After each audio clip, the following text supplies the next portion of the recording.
Hey everyone, we've been spending the month of March talking about holding sacred space to tell stories about women in our history. So we'll do that again today. Born to privilege and wealth in 1884, her mother was beautiful and her mother's family was beautiful. In fact, all of the women in her mother's family enjoyed and were accustomed to being great belles of society. When she was 6 years old, her mother told her, "You have no looks, so you better get your manners right." Shunned by her mother, she went to her father for nurturing and comfort and all the things that little girls need. 2 years later, when she was 8 years old, her mother died suddenly. 2 years after that, she's 10 years old, and her dad dies of alcoholism. So now we have this bigger picture of what her family looked like. With an alcoholic father, everything was touched by that disease. She's 10 years old and an orphan. By 14, she's sent to a boarding school. That's not unusual for people in high society in the late 1800s, early 1900s. She was sent to London. She lived in New York City. She was sent to London to a boarding school, and the headmistress there, thankfully, was very interested in teaching the girls to be leaders, not just members of high society. So that 2 years that she spent there was very formidable for her, very good for her. But she grew tired of the debutante scene. And so she came back to New York City after 2 years. Her name is Eleanor. You know her as Eleanor Roosevelt. Hey, Janetta. She came back to New York City after that 2 years in boarding school, and she decided she wanted to see the part of society that she knew nothing about. The places where things got done and things were made and manufactured and all of that. She wanted to know what was happening, so she got exposed to what you and I would call sweatshops. Places where children were working long hours. In fact, she noticed that children would fall asleep at their stations because they'd been there so long. She had no idea that that world exists. She had no idea what was happening in that world, and she became very eager to learn more and more about it. By the time she was 19, she started dating Franklin. Now, they have this storybook love story. In fact, they had this kind of secret romance in the beginning.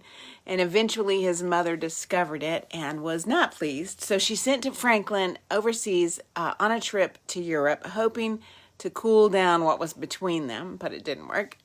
And they were married March 17th, 1905. Much to his mother's dismay. But they began to have children quickly after they were married. They had 6 children. Just kind of right in a row. And for the first 13 years, Eleanor was perfectly content in her role as a mother and wife. But that all changed. In 1918, Eleanor discovered some love letters to Franklin from Lucy Mercer. Franklin was having an affair with his assistant and a friend of Eleanor's. So Eleanor offered Franklin a divorce, which he probably would have taken, except his mother said she would cut him off financially if he divorced Eleanor. So they awkwardly reconciled. She began to jump back into this social work world that she was so interested in before they got married, and he began to focus on his career. In the summer of 1921, they were on vacation in Maine when Franklin fell out of a sailboat, and by the time he got to shore, there was a fire of some kind that he began to fight a fire in all these wet clothes. And by evening, he was really sick. And by the next morning, there was talk about the fact that he might have polio. And sure enough, he was paralyzed from the waist down. Now, his mother, you notice what a prominent figure she is in his life.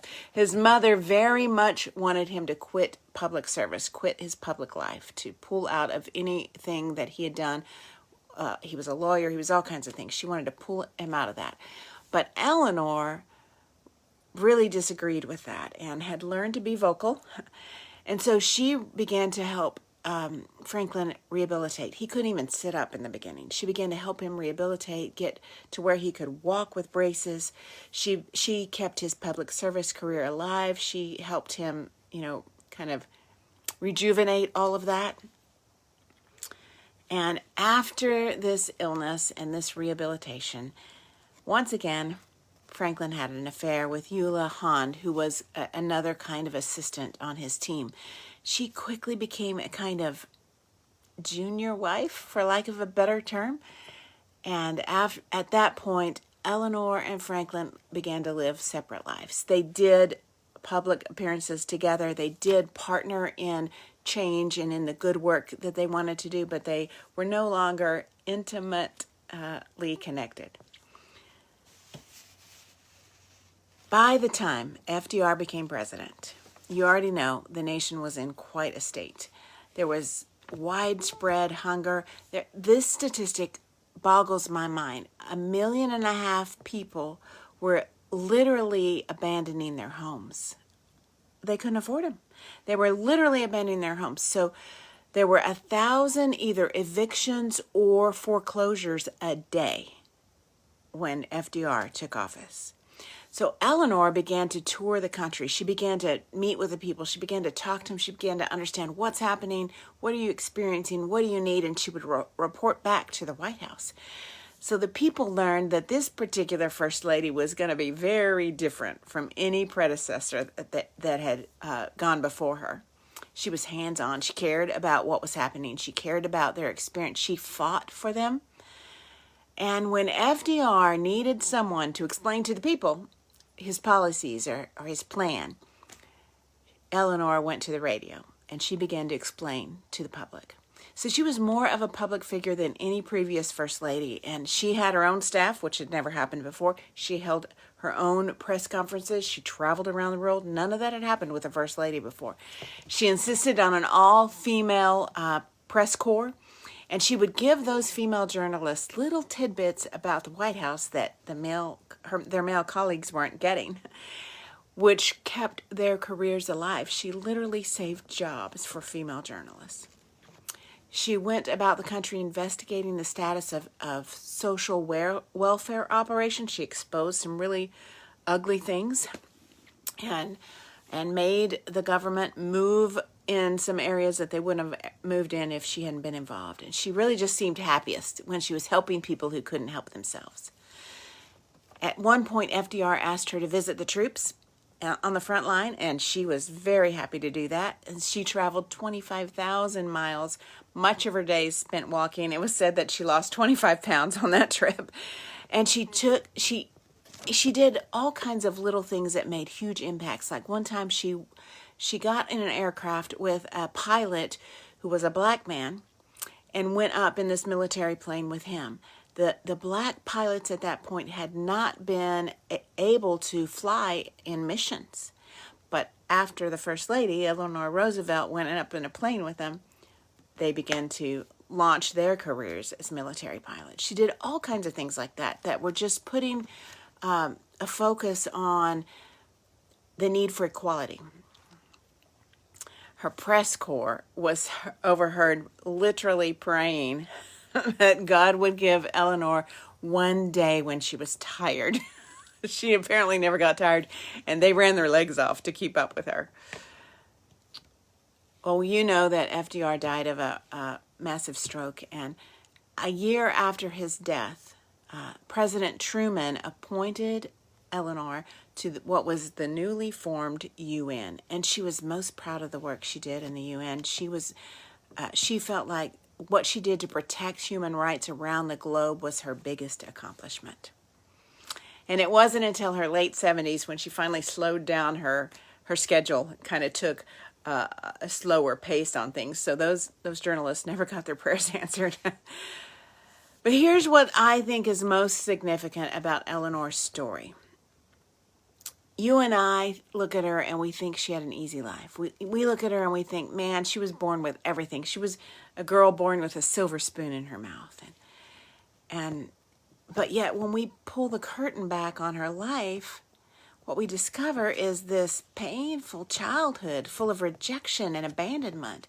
And then this disappointing marriage where she never got chosen. And yet she repeatedly, daily chose to run hard after equality and peace. She didn't have to. She had plenty of money. She could have just put her head in her hands and taken care of herself. But she chose not to.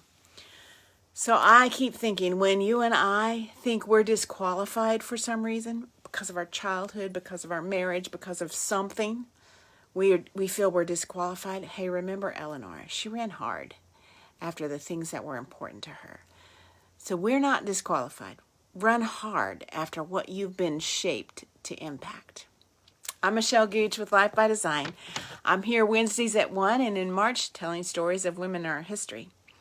If you want to connect with some women that are telling their own story, women who are sharing their tips for how they maneuver through life, you might want to check out plaidforwomen.com. Plaid, the pattern, forwomen.com. I'll see you next Wednesday.